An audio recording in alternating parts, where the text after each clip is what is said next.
Realizó sus estudios superiores en la Universidad Autónoma de Malfrías, graduándose como economista y abogado, con posgrados en Derecho Constitucional y Educación Superior, y tras una inhabilitación arbitraria a su candidatura municipal en 2015, planteó una petición ante el Comité de Derechos Humanos en la NNUU, logrando un dictamen favorable que constituye un importante precedente jurídico internacional en el país. Actualmente es docente en la Universidad Privada Domingo Sabio, en Derecho Constitucional y Derechos Humanos. Se dedica a la gestión cultural en la Casa Museo Humberto Hipólito Salinas. Le recibimos con un merecido aplauso en este auditorio, por favor.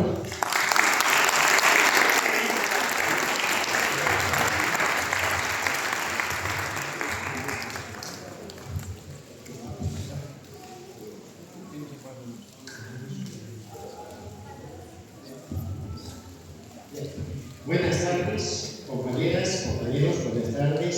Muchas gracias por la invitación. Un saludo cordial a la doctora María Elena Vidaurre, que es la gestora que promueve este tipo de iniciativas, este seminario de formación continua en materia jurídica. Vamos a compartir algunas ideas a propósito del tema que se me ha sugerido, amparo constitucional.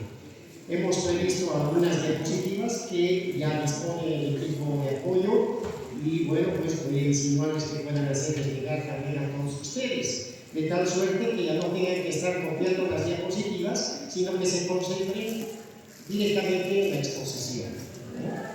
Bien, comencemos.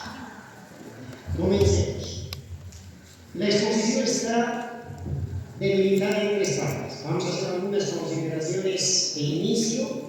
Posteriormente vamos a hablar sobre las garantías jurisdiccionales, es decir, del 109 y siguientes de la Constitución, 109 al 124, y luego estaremos hablando de la acción de amparo constitucional. Comencemos.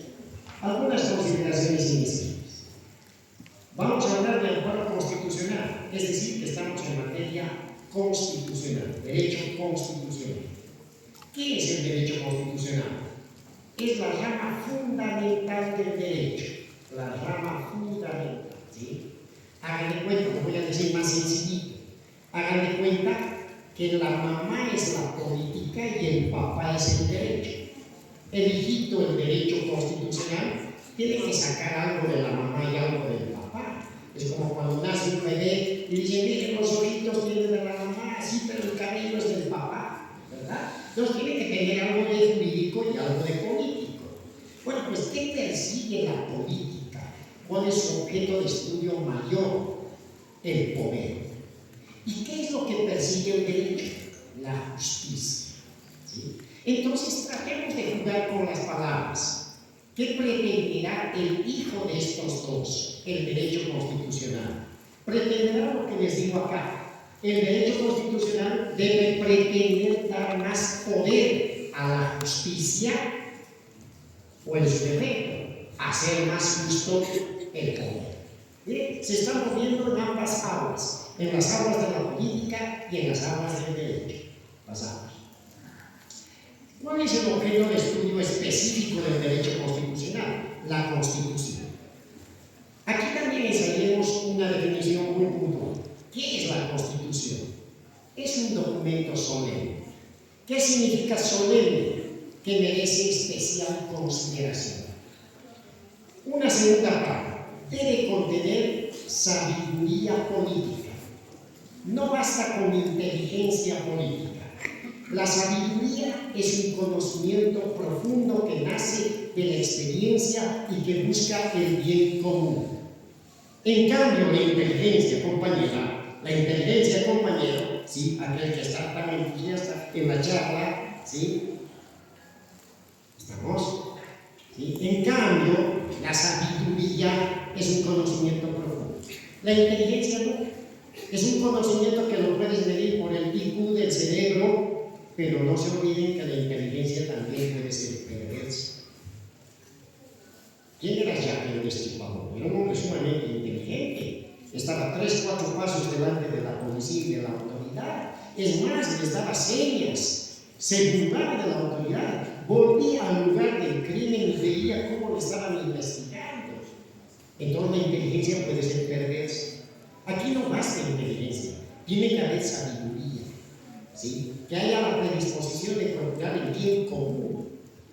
pero además debe nacer del consenso.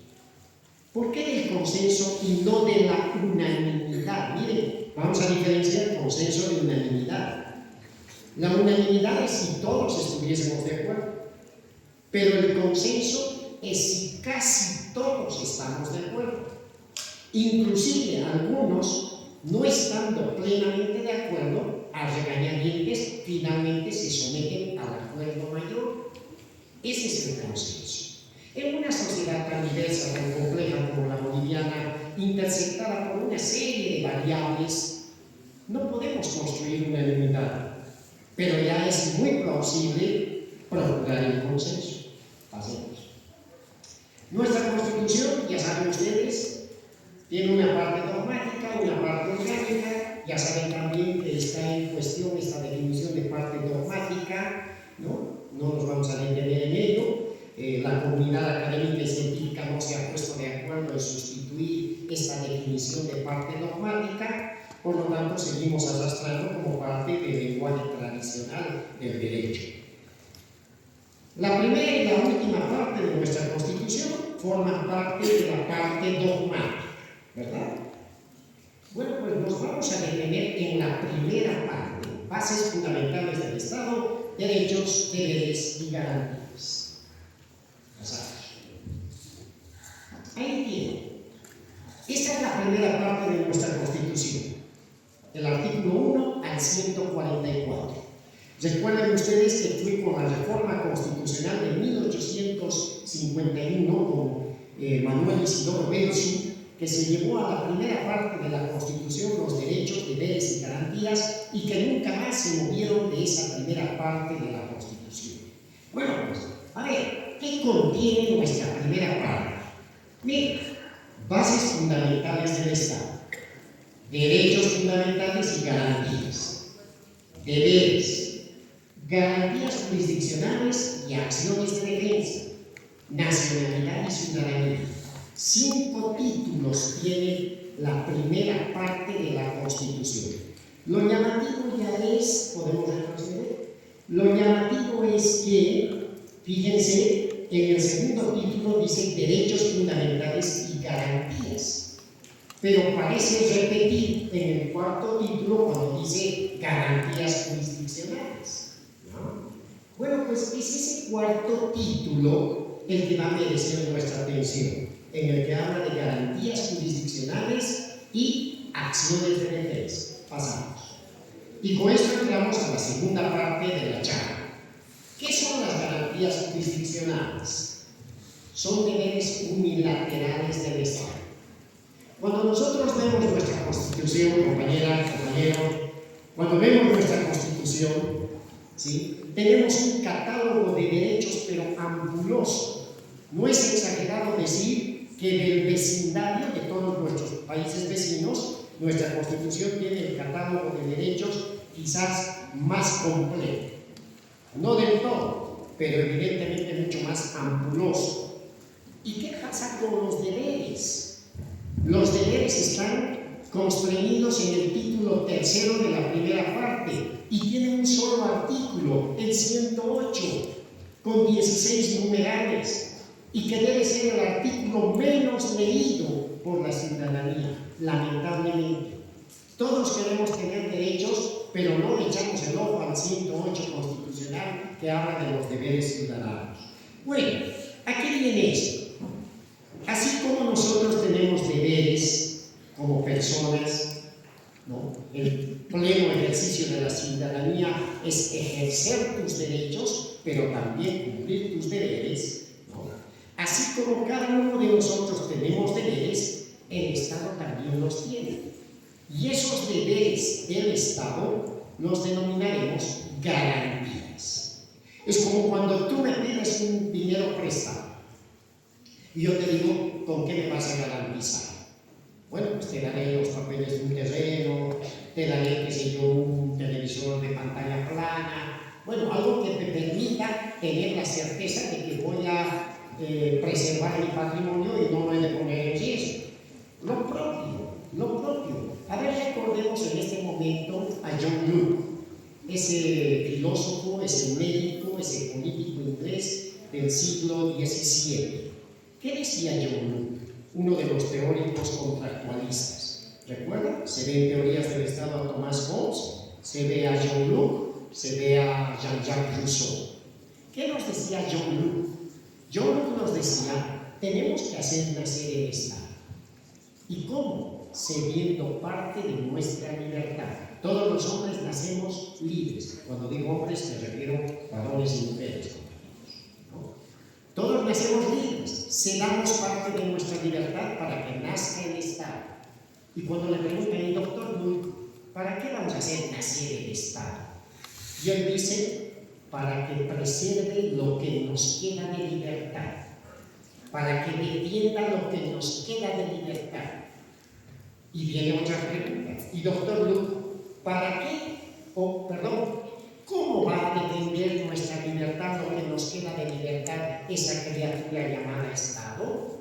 Y Locke tiene una respuesta, a través de la división de poderes. Un siglo después, el barón de Montesquieu en Francia, en el siglo XVIII, en su libro El espíritu de las leyes, va a desarrollar con mayor profundidad esta idea de la división de poderes. ¿Por qué? Porque en el fundamento liberal, el poder nunca se autorrefrena, el poder nunca se autolimita, el poder tiene una voracidad insaciable. ¿De qué? Del más poder. El poder se alimenta del poder. Bueno, pues entonces preguntémonos, ¿y de dónde sale esa fuente de poder de la cual pretende alimentarse el Estado, ¿no?, ilimitadamente? De nuestras libertades. Por eso que ya Locke decía, tenemos que hacer nacer el Estado para que defienda lo que nos queda de libertad. ¿Cómo lo va a hacer? A través de la división de... Hay un artículo constitucional que es precisamente el primero con el que comienza esta parte de las garantías jurisdiccionales en la ley suprema, que dice lo siguiente, y reparen en él. Artículo 109, parágrafo 2. Los derechos y sus garantías solo podrán ser regulados por la ley. Entonces, cuando tenemos la terrible tentación en la función pública de regular derechos por sus garantías a través de un decreto supremo, de una circular administrativa, de una ordenanza municipal, cualquier otra disposición normativa, estamos incurriendo en algo que no es debido. Solamente mediante una disposición legal, aquella que ha transitado todo el curso del procedimiento legislativo, es que se pueden regular derechos y garantías. ¿Cómo se activan las garantías? Mediante instancias y mecanismos. ¿De qué sirve que tengamos las instancias si no tenemos los mecanismos? Y viceversa. ¿De qué serviría de que tengamos los mecanismos, pero no tenemos constituidas las instancias que hagan efectiva la tutela de estos derechos y garantías? Bueno, pues, las instancias son los tribunales de tutela. De acuerdo al ordenamiento jurídico en Bolivia, nuestro sistema de jurisdicción constitucional, tenemos un sistema híbrido. Tenemos las salas constitucionales en las capitales de departamento y tenemos los tribunales públicos, los juzgados públicos en las provincias.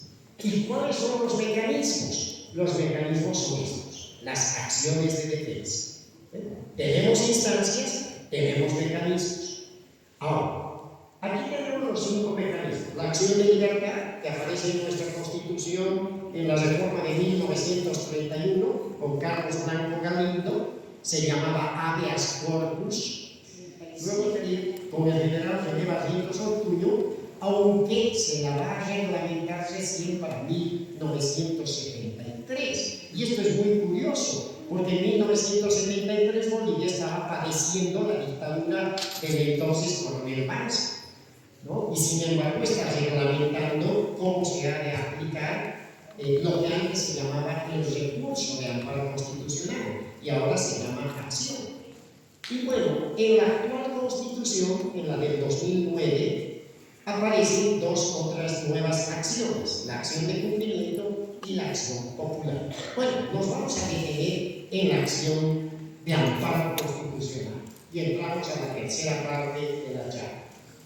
¿Cuál es la normativa en la cual se basa la acción de amparo constitucional?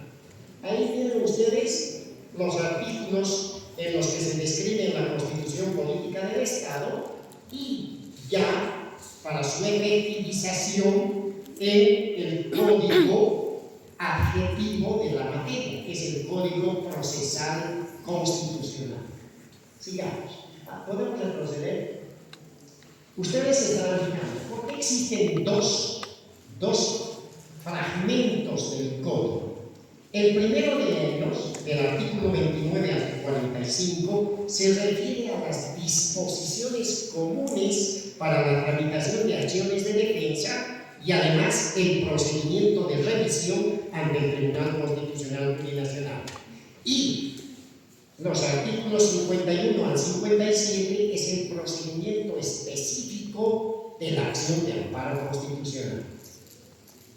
Bien, hay que también tener en cuenta esto que muchas veces soslayamos, dejamos de lado y hasta a veces no nos hemos preguntado por qué hay este artículo 3 en la ley del tribunal y el artículo 3 en el Código Procesal de la materia.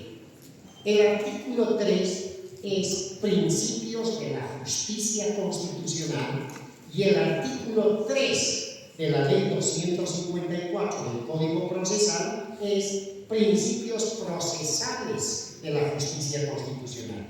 ¿Cuál es el propósito de que hayan estos artículos? Ustedes van a fijarse que hoy en la moderna técnica legislativa muchas normas se aprueban con sus principios. ¿Para qué sirven los principios? Uno dirá, parece una poesía, está ahí de manera declarativa. ¿Qué otro fin práctico tienen los principios en una norma legal? Lo que sucede es que los principios son como la brújula, ¿sí? Cuando el juzgador tiene que apelar a una interpretación mayor de la norma para luego dar lugar a un pronunciamiento, a una sentencia de carácter jurisprudencial, tiene que echar mano a la brújula, es decir, a los principios. ¿Sí? Los unos son principios sustantivos de la justicia constitucional y los otros son principios adjetivos de la misma materia. Bien, ¿qué requisitos formales debe contener una acción de amparo constitucional? Tiene que ser presentado de manera personal. Y si tú no puedes presentar de manera personal y directa, puede hacer una tercera persona por ti, pero siempre y cuando tenga un poder suficiente. 2. Solamente puede ser por escrito. Noten la diferencia con la acción de libertad. En la acción de libertad puedes hacerlo de manera verbal o escrita. Y no necesitas, si una tercera persona lo ha de presentar por ti, no necesita presentar un poder suficiente en el momento de la acción de libertad. Miren las diferencias. Podríamos decir que la acción de libertad, que la acción de amparo es muy formal y la acción de libertad no digo que sea informal, pero es menos formal. Volvemos atrás. Tienes que tener el patrocinio profesional. Pero curiosamente el Código Procesal también te plantea esto, que si no tienes ese patrocinio profesional, al momento de interponer la acción, puedes solicitar que se te conceda uno de oficio. Y esto ya es llamativo, curioso y hasta parecería contradictorio. 4. Hay que cumplir el principio de subsidiariedad. ¿Qué significa esto? Que hay que agotar todas las instancias administrativas, ¿no?, antes de atreverse a interponer una acción de amparo constitucional. Y finalmente, el plazo máximo para la presentación de una acción de amparo es de 6 meses. ¿Y desde cuándo se computan los 6 meses? Desde sucedido el hecho o también desde que has agotado las instancias previas que tenías, es decir, el principio de subsidiariedad. El último actuado cuenta y desde ahí se computan 6 meses. Requisitos de fondo.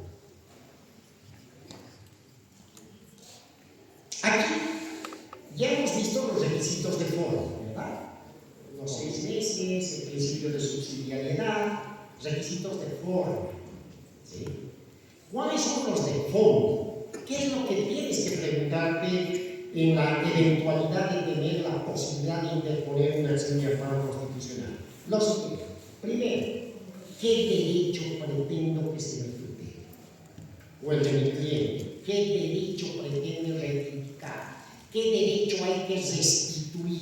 Primero que nada, ¿cuál entendemos que es el derecho que ha sido lastimado, vulnerado?